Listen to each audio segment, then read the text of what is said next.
is expected. Where a portion of Middle Tennessee, including the following counties, Davidson, Sumner, and Wilson.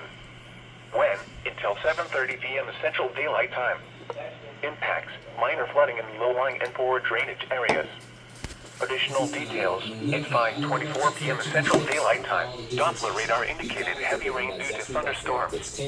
Minor flooding is ongoing or expected to begin shortly in the advisory area.